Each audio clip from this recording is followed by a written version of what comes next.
You're listening to the Daily Mishnah Podcast with Benedict.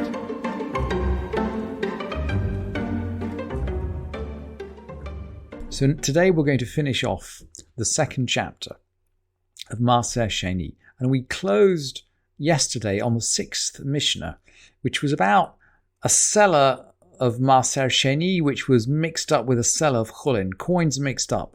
And one of the things we learned from this Mishnah was that there seems to be an incredible reluctance to change silver for silver. When we needed to change one silver coin of chulin for another silver coin of Ma'aser Sheni, which had got mixed up, we went via copper in order not to make a direct silver to silver change. And there seems to be some reluctance to change silver. And I wanted to bring you a verse which the Rambam brings in the code, which is in Devarim. It's in chapter 14. It's in Re'eh, where we learned this 10 days ago. We've been looking at these psukim, but the psukim close by saying, "V'natata bakasef." If the second tithe is too much for you to carry to Jerusalem, you turn it into money. And the word used for money in the text is kesef, which is silver. And the text goes on to say, "V'tzarta hakesef biyadcha." You bind up the money, that is the silver, in your hand. You're supposed to take the silver to Jerusalem. And the Rambam says there in the Mishnah, Mishneh Torah, when he talks about the halachot of Ma'aser Sheni, he says, "Ein podim perot Maaser ela b'chesef." You can only redeem your tithes for silver. And then he quotes the verse, "Wrap up the silver." There's something very special about silver.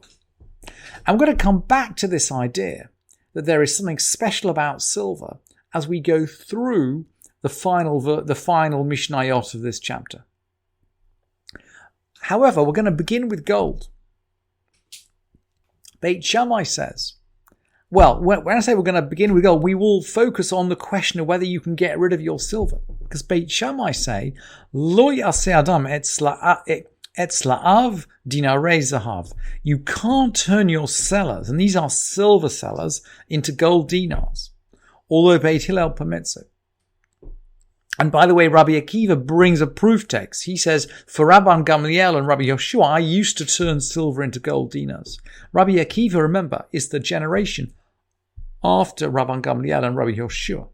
Or he's half a generation after. So clear, this looks like the kind of thing that students used to do for their Rabbanim. You know, if the Rabbanim needed something silver turned into gold, the students would go off and do it for them. Let's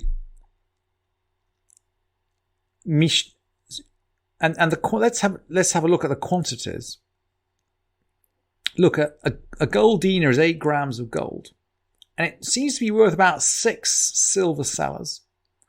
A seller is 17 grams of silver. So, if you had to transport 6 sellers of gold to Jerusalem, you're carrying about 100 grams. Versus 8 grams of gold. It's a 12-to-1 weight ratio.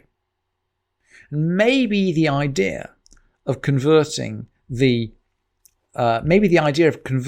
sellers into gold is to reduce the transport cost.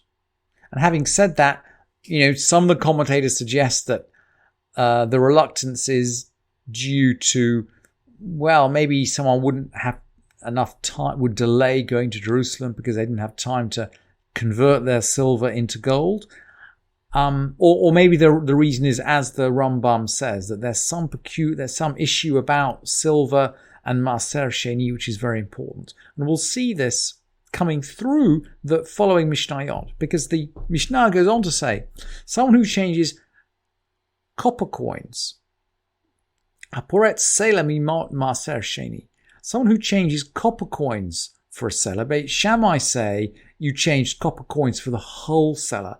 And generally Beit Shammai are strict. So they seem to be saying, look, we want to go to Jerusalem with a whole silver coin. Beit Hillel are a bit more relaxed. They say a shekel of silver and a shekel's worth of copper coins. Maybe you will need the copper coins on your way, or maybe you will need them when you get to Jerusalem to buy food.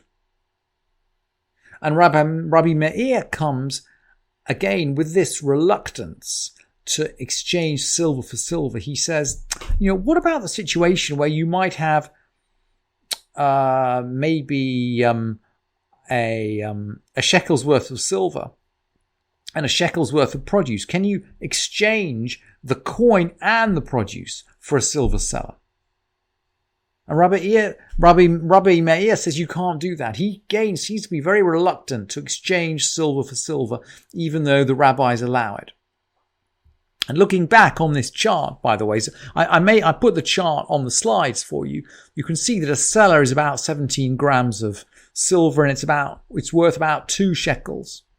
And a dinar, this is a silver dinar, is about just over 4 grams of silver. And a riva'it, we're going to learn about a riva'it in a minute, is a riva'it is a quarter of a shekel. So like a $0.25, they just call it a quarter, is 2 grams of silver. So we'll come back to these quantities as we go through the Mishnah. Let's try and keep going for a sec. So what about exchanging a seller in Jerusalem? Haporet seller shel Ma'aser Sheni b'Yerushalayim. So it's already got to Jerusalem. And again, Beit Shammai say, Kol hasela ma'ot. You can change copper coins for the whole seller. And Beit Hillel is saying again that you might need those copper coins. You're in Jerusalem, you may need those copper coins in order to buy food. Because you're in Jerusalem now, you have to spend that money in Jerusalem. What are you going to do if the seller can't make change, or the seller doesn't want to sell you enough food for a whole seller? And there are some students who are discussing before the sages. Hadanim lifnei hachamim omrim. They have an idea. Bishlosha dinarei chesed v'dinar ma'ot. Maybe you should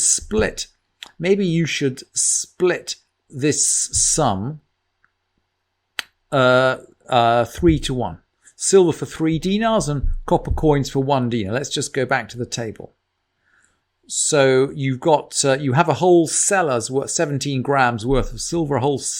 You've got enough money for 17 grams of silver, rather than changing it for you change it for 3 dinars. In other words, just about 13 grams of silver and just 4 grams of silver worth of copper coins.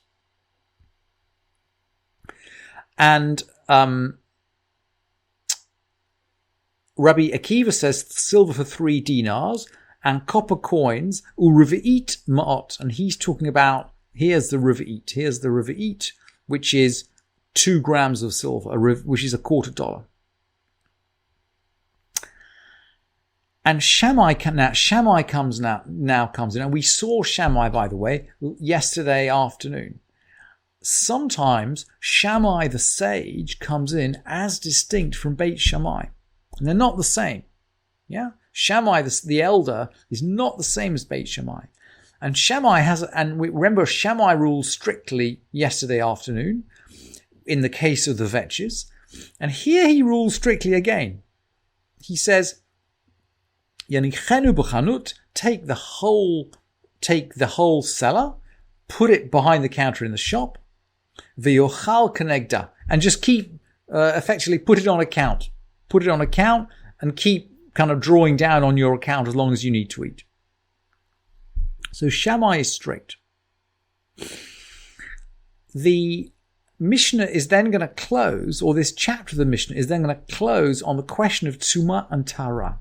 And you remember, we said at the beginning of yesterday's session that because we are in Jerusalem with Ma'aser Sheni, we need to eat that in a state of Tahara, in a state of purity.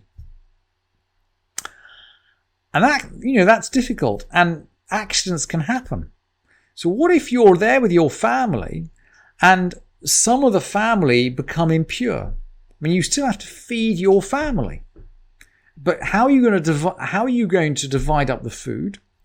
And you can't feed Ma'aser Sheni. You have to use your money to buy Ma'aser Sheni, but you can't feed your Ma'aser Sheni to those who are not pure. Let's have a look at the Mishnah. Mish hayu miktsat banav tmeim. Some of his children were pure and some were impure. Maniach et hasela. He puts the seller down, just like Shammai saying you put it down in the shop.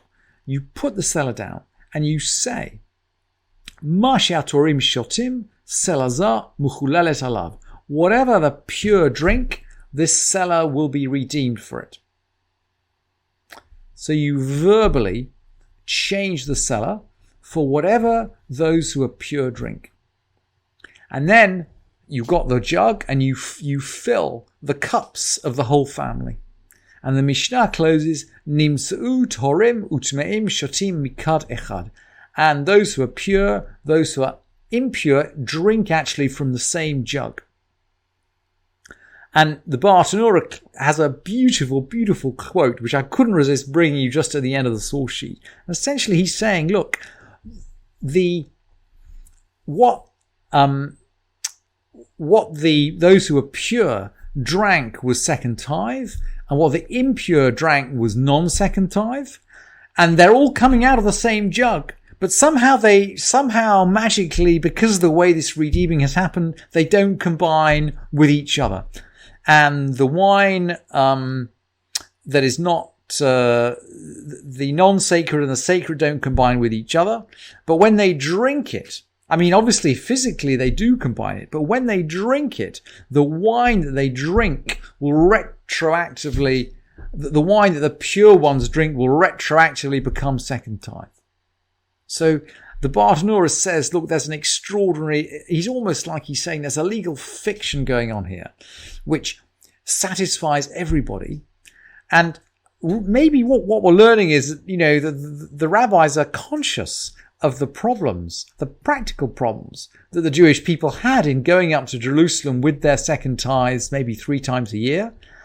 And the rabbis are really bending over backwards in order to solve those problems for the Jewish people. It's a beautiful way to close the second chapter, and we might express the hope that today's rabbis would put themselves out to the same extent. That's all for the second chapter of Ma'aser Sheni, and I look forward to starting the third chapter at the next episode. Thank you for listening to this edition of the Daily Mishnah Podcast with Benedict.